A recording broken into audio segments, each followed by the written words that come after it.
Are you ready for some smart, plain talk on politics, Israel, and the law? It's the Andrew Parker Show. Let's roll.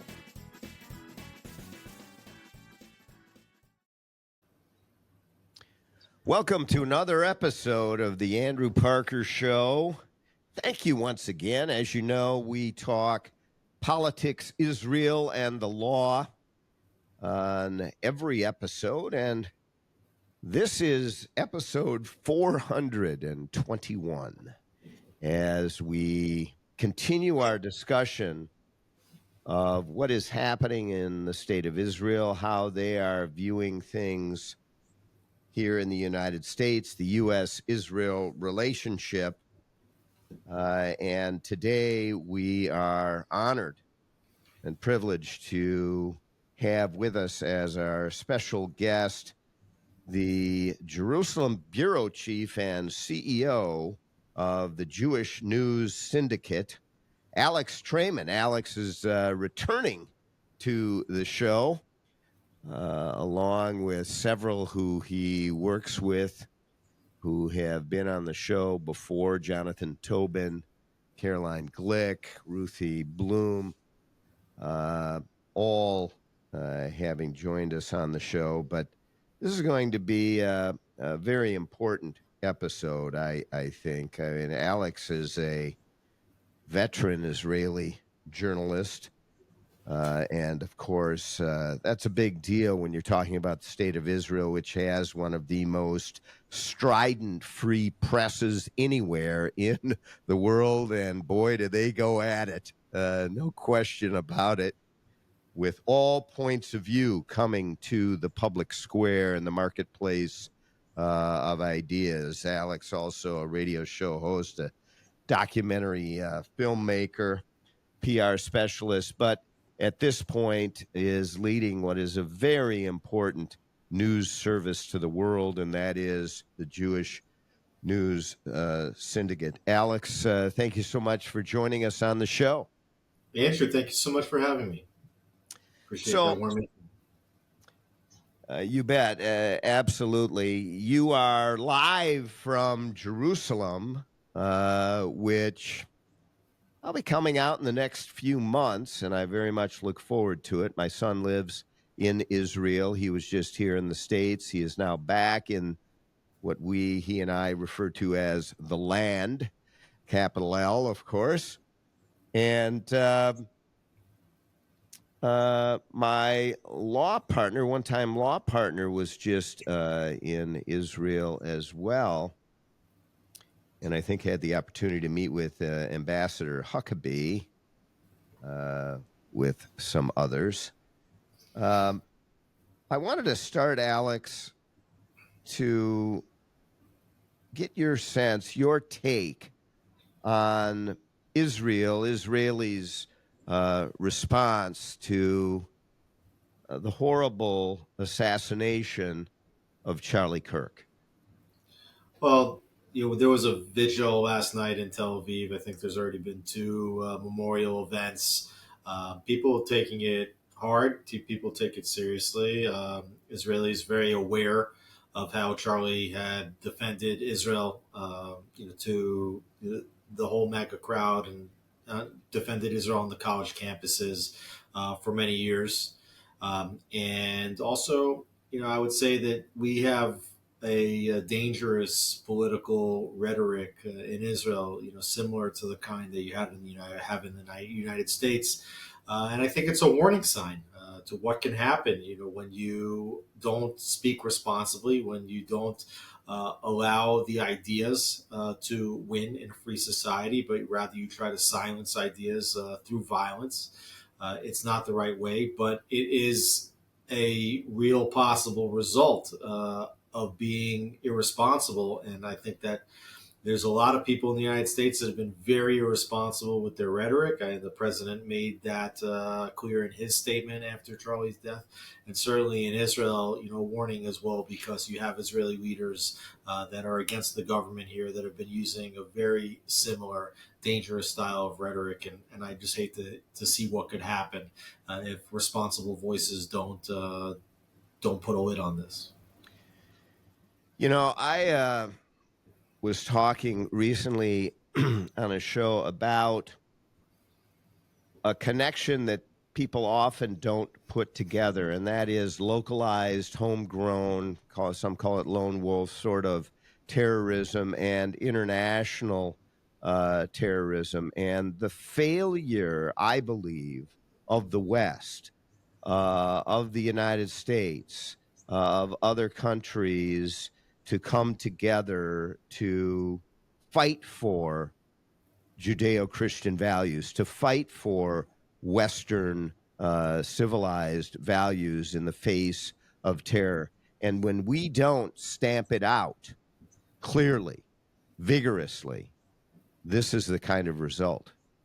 Yeah, I think when you talk about lone wolf, a lone wolf is always the product of institutional incitement. So, in the past, like in Israel, for example, we would have terrorists back in the 90s, early 2000s, that were dispatched by terrorist organizations as suicide bombers, meaning that there was a factory, bombs were made, and then they would find the poor kid or whatever that was going to be the sacrificial lamb, and they would strap it to them and they would dispatch them. Now you have a situation where, and I think that social media has a big role in this. But in Israel, you have leaders that are just inciting in their public speeches and on the television, and on social media, to the point where individuals are taught to hate, and then they're taught that your kitchen knife is a deadly weapon, your car is a deadly weapon. Certainly in the United States, an assault rifle that many people can get their hands on is a deadly weapon. And when you incite over and over and over again, you don't have to dispatch the terrorists to do the dirty work. They will decide one morning to wake up and to be a terrorist or to be a martyr or to take responsibility into their own hands. And that's a lot harder to put back into the bag because you've already poisoned the minds of a lot of individuals. And I think that that's a situation that we have now in Israel with a lot of the terrorism. And certainly, whenever you have these lone wolf terrorists in the United States, like the one that assassinated Charlie Kirk, it's the product of a lot of bad rhetoric and incitement. You know, uh, just a comment on that. I mentioned the West, Western Europe, the United States, all being complicit in failing to deal with the international terrorism issue and failing to deal with what is online and what can be created and result of. But I didn't add Israel to that because I think, quite frankly, Israel and a lot of factions, political factions in Israel, have been asleep at the switch, have not done what it takes until very recently.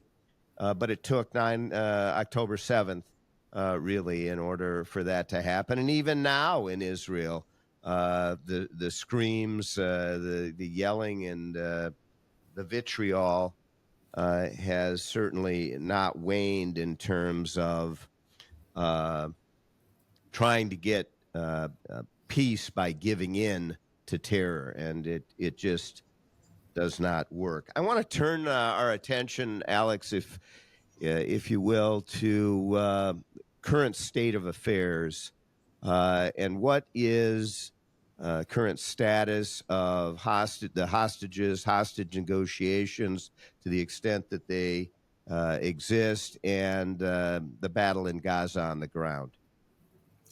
Well, certainly Israel still has what they are assessing to be 20 living hostages still missing, still being held in the Gaza Strip. As many as 28 bodies of dead individuals that were either kidnapped, their bodies were either taken, after being killed on October 7th, or died in captivity by Hamas. And Israel's not really confident that negotiations is the pathway to getting them out. And I think that that was what we saw just a week ago when Israel decided to hit at Hamas leaders that have been housed in Qatar. For the last many years. And in fact, when Israel and the Air Force struck, the leadership of Hamas was believed to be meeting together to discuss a hostage negotiation. Um, and so, obviously, if Israel's hitting at the Hamas leadership, it's because they don't believe that the Hamas leadership was prepared after almost 2 years to release these hostages. They felt it was a dead end. And Israel's been trying to do two things at the same time. One is to get back all of its hostages, living and dead. And second, to have total victory in the war over Hamas. And as long as the leadership of Hamas continues to live pretty in fancy apartments and hotels in Doha, then Israel hasn't finished the job.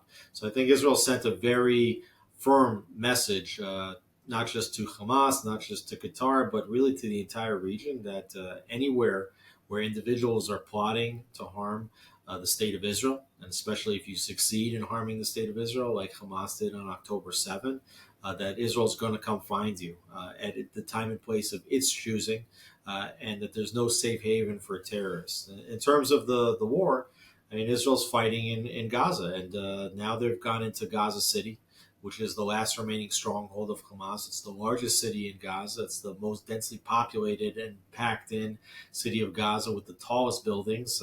Israel had hoped to avoid it, but as Israel had taken over control of the areas surrounding Gaza City, the terrorists moved into Gaza City. The hostages have been smuggled into Gaza City. So this is really the last stronghold of Hamas, and hopefully within a few weeks, Israel will have taken over the entirety of Gaza City and can move towards the end of the conflict. And what about the body politic in Israel? Is there agreement over the latest strategy of Bibi Netanyahu? I've got to imagine that there isn't. There's never agreement in Israel on political issues. But how does it feel to you? How does it look in terms of support for the government's action? Well, there's really two primary camps. There's the very vocal camp, which is part of this hostage forum protest movement. They protest everything the government does, saying that the government's leaving the hostages to die. They've been putting out this narrative, which has been shared by a lot of the left wing media in Israel. That Hamas is almost begging Netanyahu to accept a deal to end the war, which would bring all the hostages home, and it's just not reality. Um, and you do have a large majority in this country, which I don't know if they support everything that the government does, certainly hold this government responsible for the fact that October 7th happened on their watch. But, are the part of the country that has sent their sons and daughters and brothers and sisters and husbands and fathers to fight against the terrorists inside Gaza Strip, to look evil in the face, to put their lives on the line, to root out the terrorists there. And they don't want to see Hamas wave the flag of victory, even if Gaza has been nearly completely destroyed, even if Hamas has been completely obliterated, even if Hamas has no ability to harm the Israeli home front. Still, if they wave that flag of victory, that sends a signal that they haven't been thoroughly defeated, and Israel wants to make sure that they are completely defeated, annihilated, that they no longer pose a threat, that they're no longer running the Gaza Strip. And so you do have these two camps. One that just says end the war because it's going to bring the hostages home. One saying, we cannot put the future of Israel and our own children at risk of future attack on account of 20 remaining hostages. Yeah, and it really is the ongoing debate of those in the quote unquote peace movement. And it's to me the traditional peace movement is a fraud, is a fake, because it's not about it may be about short-term peace, but not real peace. And how is it that you obtain real peace? Well, in World War II, we learned unconditional surrender, and then the denazification of Europe. It can happen, and it must, because without it is just death by 1,000 cuts. And it's not peace, even though you can go weeks without a bomb being launched. It's not peace. Uh, so, how do you see the one of the strongest peace movements in the world is in Israel? Is it growing, or is it fading? No, it's definitely fading. I mean, peace is a word that requires two sides. So you either have to have two sides that agree that it's better for them to live in peace with one another, and then they do, and or you have to enforce peace, right? So peace has to come when one side has defeated the other side so severely that the other side recognizes that they can't win anymore, and it's not worth it to attack. That's the ways that you come at peace. In Israel, the peace camp, they always talked about the creation of a Palestinian state, and the formula was called land for peace, right? Meaning that if the Palestinians would agree to peaceful conditions, which they otherwise might not do, that Israel would give up land for the creation of a Palestinian state as a result. But Israel has delivered land. Where did we see that? In Gaza. Israel removed 8,500 Jewish civilians living very peaceably in the Gaza Strip in 21 thriving Jewish communities. And they evacuated the communities. They demolished the For communities. decades, they were living This, there. this was, yeah, they were living there for many years, and then in 2005, Israel decided, in pursuit of so-called peace, that if they would pull out from the Gaza Strip, that then there would be quiet. The Gazans would live in peace. Nobody would be bothering them. And sure enough, what did we see when Israel wasn't there, when the military wasn't there? That the entirety of the Gaza Strip was built up, actually built down underground into tunnels with billions of dollars that could have been used to build an economy, to build universities and hospitals, were used to build terror tunnels, larger than the underground subway system in New York City. That the entirety of Gaza was booby trapped to set the stage for what actually took place on October 7th, when Hamas crossed the border, murdered as many people as they could, and took as many bodies, dead and alive, as they could back into Gaza in order to bait the IDF into the strip so that they could then kill IDF soldiers when they would go inside Gaza into the highly booby trapped homeland of the Palestinians. So, it Israelis saw that. The Israelis that we were protesting against that in 2005. We said this would be the result. Half of the country said this is going to lead to war, not to peace. And I think that there are people that came around and recognized what happened here, and that there's no land for peace. That there's not going to be peace with the Palestinians, and so you have many less people here that would be part of the peace movement today. There's not anybody that would want to give up land like in Judea and Samaria that the rest of the world calls the West Bank in order to facilitate the creation of a Palestinian state, because we know what a Palestinian state would look like. The pilot project for that was Gaza. Yeah, and it's amazing that the Palestinians continue to be viewed, despite the support of billions and billions of dollars, as the victim in all of this. There's no question there are civilian victims on both sides, but quite a bit different as to how they became victims. And we've talked about that on the show a number of times. We're talking to Alex Traiman, CEO and Jerusalem bureau chief of the Jewish News Syndicate. Very interesting discussion. Alex, what are you understanding is the post war strategy of the United States slash Netanyahu administration in Israel for Gaza and the Gaza envelope?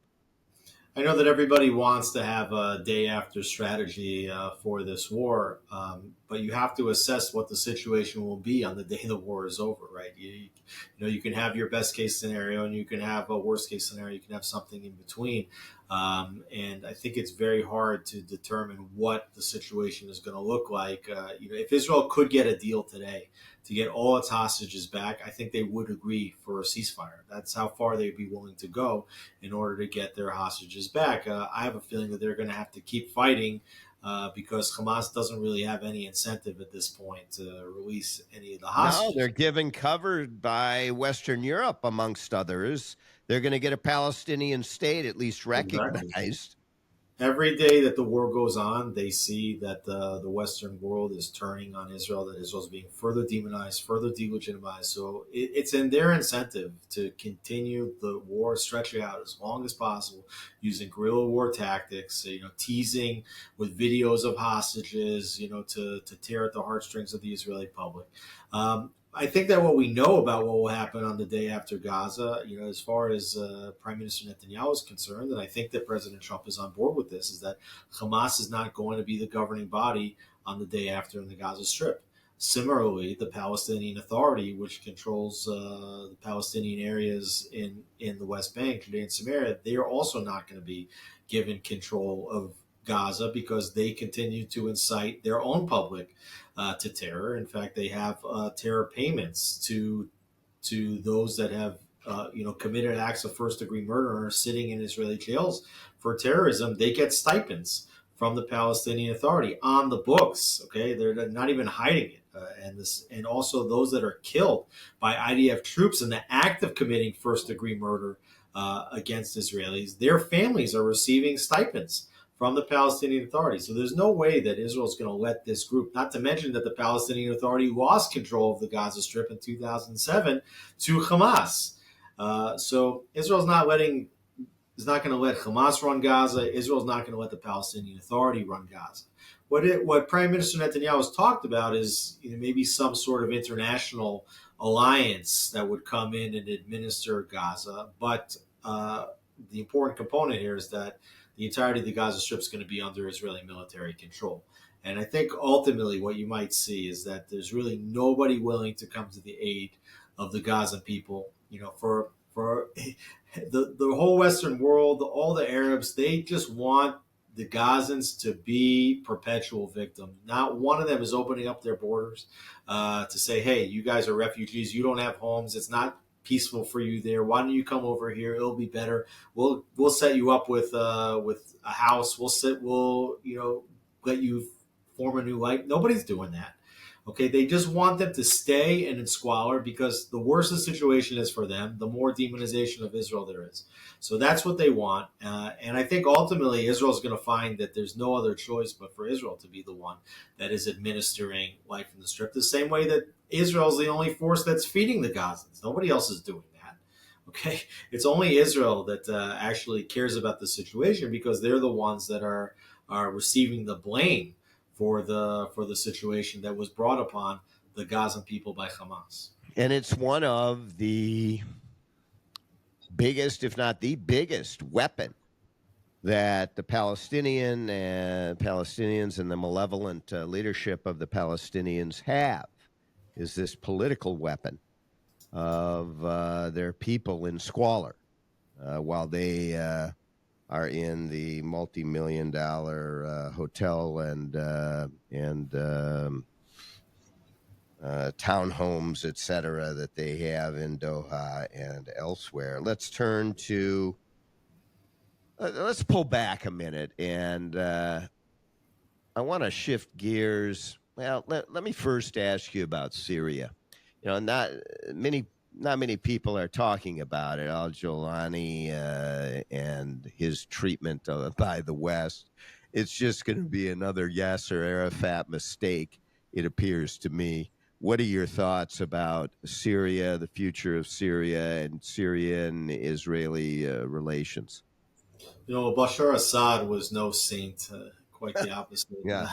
And when Israel really weakened Hezbollah, uh, that very much weakened Assad because he was being protected by Hezbollah, and he fell. The Russians obviously were busy. The Russians had a strong presence in Syria, so Iran had a presence in Syria, Russia had a presence in Syria, and Israel also was operating in Syrian airspace and around Syria because it was a failed country. But once Iran and its terror proxies, especially Hezbollah, was weakened, once Russia was distracted in its war with the Ukraine, so there was nobody to keep Assad in power, and he fell. And the Turks actually put a lot of energy and resources behind um, al-Shara, who's become the president of so-called president of Syria.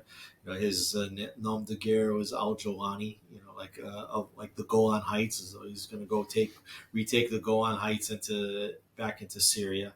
He's changed it. He's trying to, like Mahmoud Abbas, these terrorists in ties. You have the guy who was affiliated with Al Qaeda who's now saying that he's reformed and he's going to be peaceful.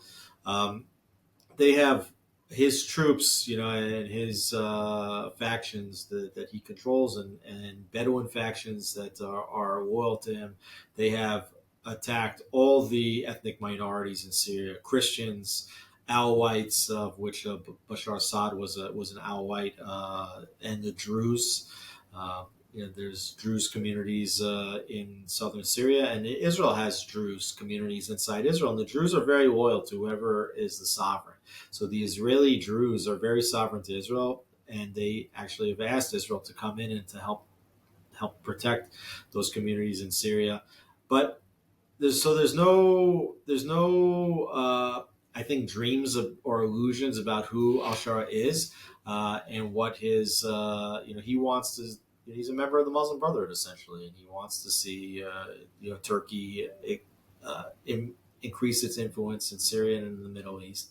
But at the same time, he's desperate because his country is a failed state, and without the support of the United States or anybody else pumping in money, he's not going to be long in the job either as the president. So when the president came in, and he took his trip to Saudi Arabia, he met with al-Shara. He basically promised to remove sanctions against Syria. That's allowing some money to flow in, and that's what al-Shara needs to prove to his people that he can deliver the goods. So I don't think he has any. I don't think he has any intentions in the short run to attack Israel, because everybody sees what Israel's done across the region. People see what Israel's done in Gaza. People see what Israel's done to Hezbollah. Israel took out the entirety of the Syrian military the moment after Assad fell, to make sure that none of that military equipment got in the hands of whoever emerged as the victor of after Assad's falling. And so, Assad, al-Shara rather, he's just the new strongman in Syria, and Israel's going to keep watch. And Israel's been certain that anytime any of al-Shara's troops or forces move anywhere near the southern sections of Syria, that they're striking. So, Israel's protecting its interests in southern Syria. And ultimately, I think it will be quiet there for a while, but Turkey definitely sees Syria as a forward front against Israel, and they're the next emerging threat, I believe, in the Middle East. No doubt. Keep an eye on Turkey, the Muslim Brotherhood Turkey. Very, very dangerous. And with that front movement in Syria, Trump should not be naive. And now, a word from our sponsors. A record of success second to none. Parker Daniels Keyboard Law Firm, the numbers tell the story. The last 5 cases our lawyers have brought to trial have resulted in million and multi-million-dollar verdicts for our plaintiff clients and 0 defense verdicts for our defense clients. Put simply, we try cases and we win cases. Hi, I'm Andrew Parker. At Parker Daniels Keyboard, we take our work personally and we go the extra mile. That is why some of the biggest law firms, locally and nationally, send cases to us to handle when they can't.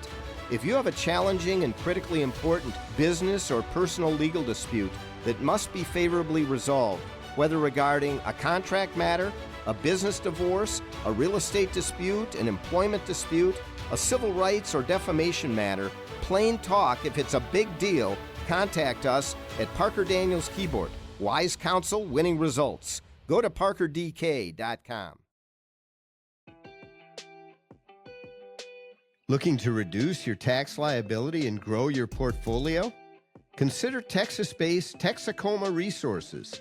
They have been delivering results for over 40 years in energy investments. Investors may benefit with strategic advantages like depreciation, depletion, and drilling, but should consult their tax advisors for their specific situation. In addition, those who invest in August will receive a 5% investment bonus. Don't wait. Call True North Investment at 612 968 3442 to learn more. That's True North Investment, 612 968 3442. Texacoma Energy that works for you. I wanted to ask you about two other questions. One, I want to ask you about the Abraham Accords and where that's at, and after that, I want to talk a little Israeli politics. Well, we're talking about the Abraham Accords on the 5th anniversary of the signing ceremony of the Abraham Accords that took place Indeed. today, and that was the model for ending conflict in the Middle East. It took the veto away from the Palestinians. It demonstrated that peace can come through mutual interests. And so Israel signed these historic agreements with the United Arab Emirates, Bahrain, Morocco, Sudan, Kosovo. And part of the reason that Hamas said and Iran said that Israel was attacked on October 7th was because there was more and more discussion about possible normalization between Saudi Arabia and the state of Israel. Now, Saudi Arabia, this is the seat of Sunni Islam. If the seat of Sunni Islam says, we can normalize relations with the Jewish state in the Middle East, I mean, that could be the effective end of the greater Arab-Israeli conflict. So, this was something that Hamas, that Iran wanted to foil, and perhaps they've done it. Now you have a situation in which Israel did the dirty work for the entire region of weakening Iran, making sure that Iran would not cross the threshold of becoming a nuclear power, weakened Hezbollah, weakening Hamas, weakening the Houthis, which is what all these nations were saying behind closed doors that they wanted Israel to do. But as the war in Gaza has dragged on and on and on, and then how they see these nations see the West turning against Israel, they're just reading the tea leaves and they're saying, "Hey, if the West is turning on Israel, why are we gonna save Israel? We're not gonna." If they saw that the West was standing behind Israel, okay, in their war against the Iranian terror and terror factions, then you would have a situation where these countries would continue to normalize relations, where the Saudis would come running towards Israel if they saw that it was in their best diplomatic interest to do that. But meanwhile, the France, UK, Canada, Australia, other countries, and the Democrats in the United States really undermining Israel's position, and ultimately, I think they're pushing these countries in the Middle East away from Israel, and it's sending the wrong message, and it's making the chances for more war and more terror all the more likely when you had a unique opportunity to build off of this visionary leadership that enabled these Abraham Accords to be signed 5 years ago. Don't you think that we'll get back on track once there's a little distance between the end of the war and Gaza, back on track with the Saudis? I think that that's possible. I certainly do think it's possible. I mean, really what Israel needs is to no longer be the crisis on everybody's minds. So if you do get to an end of war, then I think you might get to, I don't know how long it will take, 6 months, a year, if things will calm down. But meanwhile, the situation for the Gazans remains dire. Every day that goes on, even if Israel will stop, its offensive inside the Gaza Strip, even if Hamas will return all the hostages and surrender, I mean, the Gazans, many of them are homeless right now, and nobody's taking them in. And so, as long as they consider to continue to sit in tents, basically homeless, I don't know what the situation for Israel is going to be. Now, you do have a situation in Europe. I mean, there's a culture war being fought in Israel. There's a culture war being fought in America. There's a culture war being fought in Europe.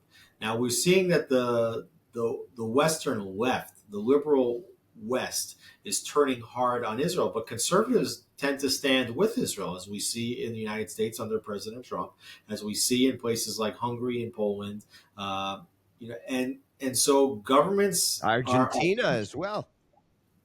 Yeah, Argentina now, but you see how governments shift, because before Milei, Argentinian government was not strong with Right. Israel. We just saw Brazil flip from being a very important ally of Israel into being an adversary of Israel. Yeah. So you're seeing countries flip, from left to right and from anti-Israel to pro-Israel. So we have to watch closely what happens in France in the elections. I believe it's the end of 26 or beginning of 27. That's a country that could flip and become more conservative. Italy's become more conservative. Geert Wilders has made a lot of progress in the Netherlands. Yeah. So if countries in Western Europe, turn over towards the right and become a little bit more pro-Israel in their outlook, if President Trump, gives way to a future Republican in the White House, and that Republican remains pro-Israel, similar to the way Donald Trump had, which is not a guarantee, by the way. But if that's the case, then I do think you could see these countries, in their own best self-interest, come closer towards Israel. If I could be a bit simplistic for a moment, uh, I think it does come down to, in terms of world alliances, to the war on terror, and who is going to stand up and be a part of the war on terror instead of actually uh, allowing the war, the terrorists to continue to succeed. And some of the actions taken by France and Great Britain and Australia and Canada are counterproductive, no doubt, no question, in assisting, supporting, giving cover to the terrorists themselves. And if the war on terror comes together and is understood as a coalition, we know who is at the point of the spear in the war on terror, and that is the state of Israel. And their importance in that regard will be seen if countries come together to defeat unconditionally the sort of backwards thinking of radical Islam, for example. Let's turn now to really my last topic for you, Alex. We're talking to Alex Traiman, CEO, Jerusalem Bureau Chief of the Jewish News Syndicate. Uh, what is happening with Israeli politics? What we hear in the United States is that Bibi Netanyahu wants to allow and continue hostilities in the region in order that he can stay in power, because as soon as the war is over, he will be cast aside and voted out of office. Well, I mean, there's an election scheduled for October of 2026. Okay, so the election is scheduled for a year from now.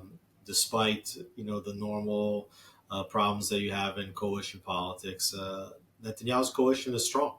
If he ends the war, that's not necessarily going to advance an election. Uh, if he keeps the war going, that's not going to advance the election. There's a chance that we'll go to election earlier. It's a parliamentary system, and there's a lot of complexities. I'm not going to get into that so much right now. But what I would say is, I think that the general trend here is that the country is shifting to the right. This is a trend that was taking place before October 7th, but October 7th is not going to pull anybody back over to the left. I mean, you have people that were, like we were talking about earlier, that were in the so-called peace camp, beforehand, which, they've given up on that. So that doesn't mean that they're in the pro-Netanyahu camp. That doesn't mean that they're necessarily fans of Netanyahu's coalition partners, who are the more religious and politically conservative of the bunch. Probably Netanyahu is the furthest left wing in his own coalition. Mm. um, but the country continues to shift to the right, and so there's a strong chance that no matter who is running as the leader of the conservative bloc that Netanyahu's controlled for the last number of years, that the you're going to have a plurality of Israelis voting for the right as opposed to the left. The left just keeps getting smaller and smaller. Whether Netanyahu can hold on and be the leader of that bloc remains to be seen. But because Israel is a very complicated parliamentary system with 9 parties in the current Knesset, the prime minister of Israel only needs to win a little bit more than 25% of the vote to be able to form a majority coalition government. So, at this point, I would say that even if there was an election today, Netanyahu is still in pole position. There hasn't emerged another candidate yet that the opposition has galvanized behind. Maybe something will happen between now and the election, or between now and when an election is called. But I think Netanyahu believes that there's a strong chance that he could win another election. So, Alex, who should we keep an eye on? Who might be a dark horse? Who are some of the new leaders in Israel that we should keep an eye on?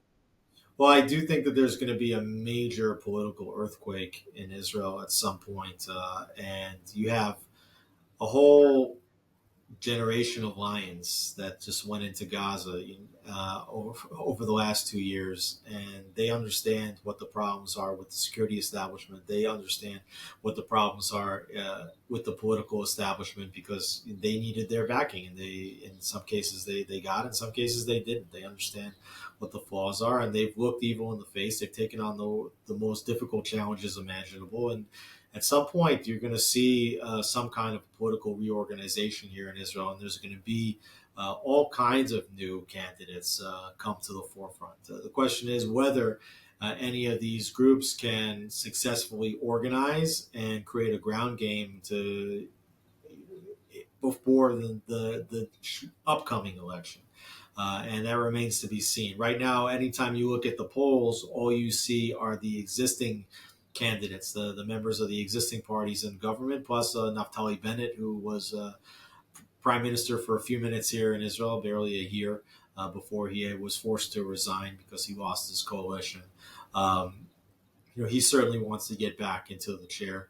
And I think that the members of the left may be interested in putting their support behind somebody who actually comes from the right, because they believe that the only way you can actually push Netanyahu out is if you take away votes from the right. Unfortunately, I don't think for Bennett that many people on the right trust him anymore.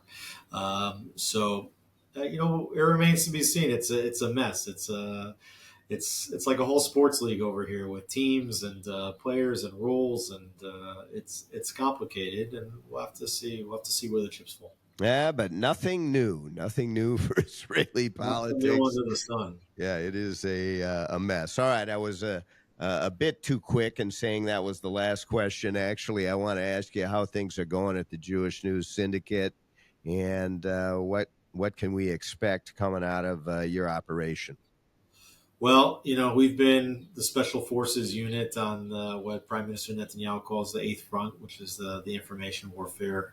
We are up against a tidal wave of bad information. Yeah, it's amazing. It's terrible. I cannot stress how badly beaten and abused are the readers of information when it comes to what's going on in the Middle East. I mean, every article that comes out against Israel is just another punch in the face. And this is the front that the enemies of the Jewish people have been investing in heavily.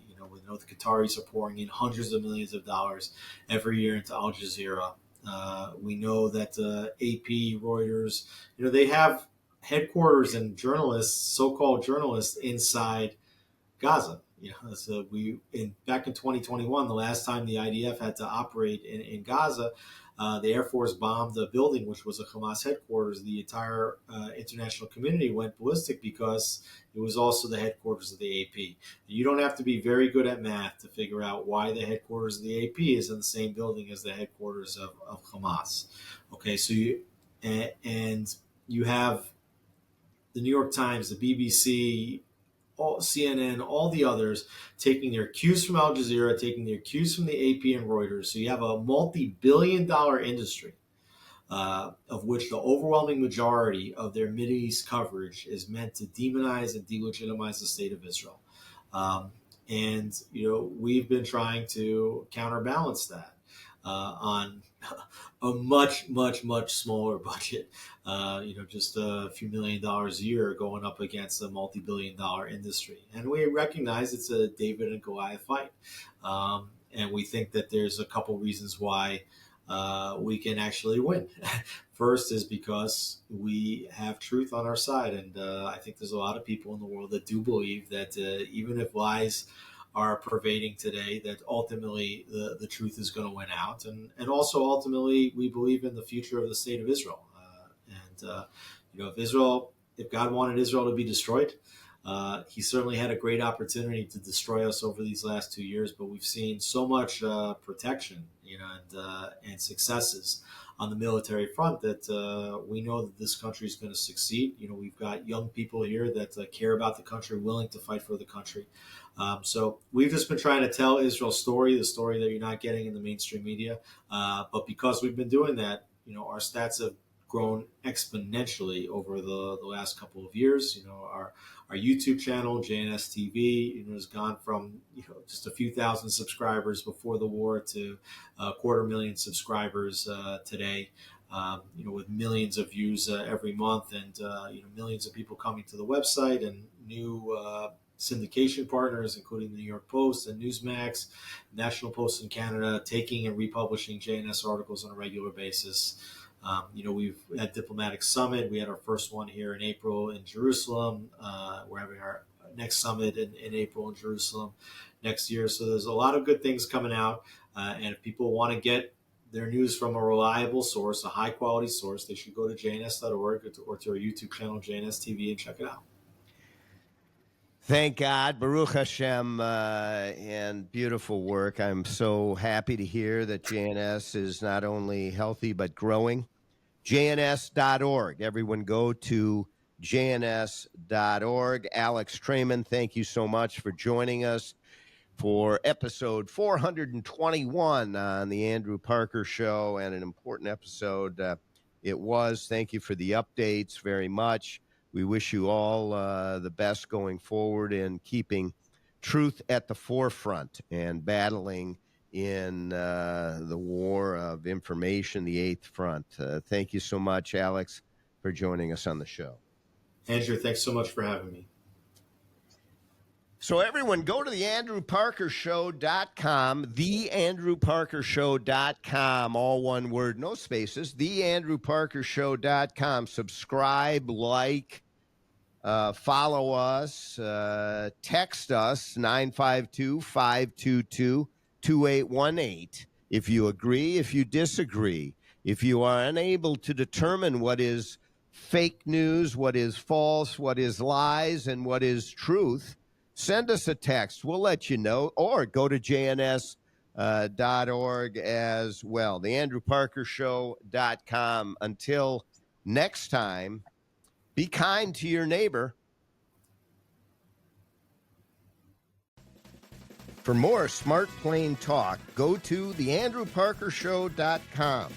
Learn about all of your listening and viewing options.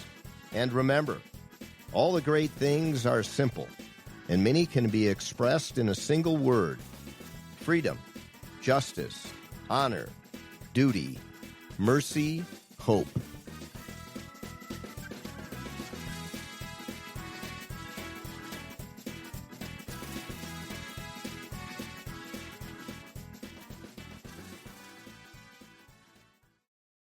This episode of The Andrew Parker Show is sponsored by Parker Daniels Keyboard and True North Private Investments. Did your employer make you sign a promissory note when joining the company, and now you want to leave, but you're afraid your firm will pursue you personally for that debt? This is Jesse Keyboard from the law firm Parker Daniels Keyboard. I recently represented a client who had signed such a note, and I was able to get them out of their $500,000 debt to their company, which allowed them the freedom to exit a bad employment situation and enter a much better one. Meeting our clients' objectives is our focus at Parker Daniels Keyboard, and in this regard, we win.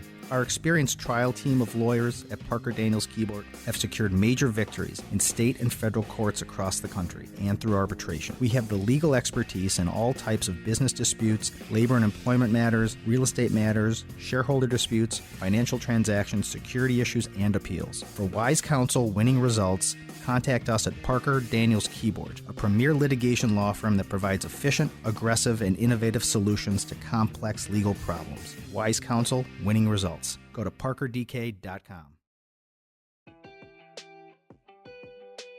Looking to reduce your tax liability and grow your portfolio? Consider Texas-based Texacoma Resources. They have been delivering results for over 40 years in energy investments. Investors may benefit with strategic advantages like depreciation, depletion, and drilling, but should consult their tax advisors for their specific situation. In addition, those who invest in August will receive a 5% investment bonus. Don't wait. Call True North Investment at 612-968-3442 to learn more. That's True North Investment, 612-968-3442. Texacoma Energy that works for you.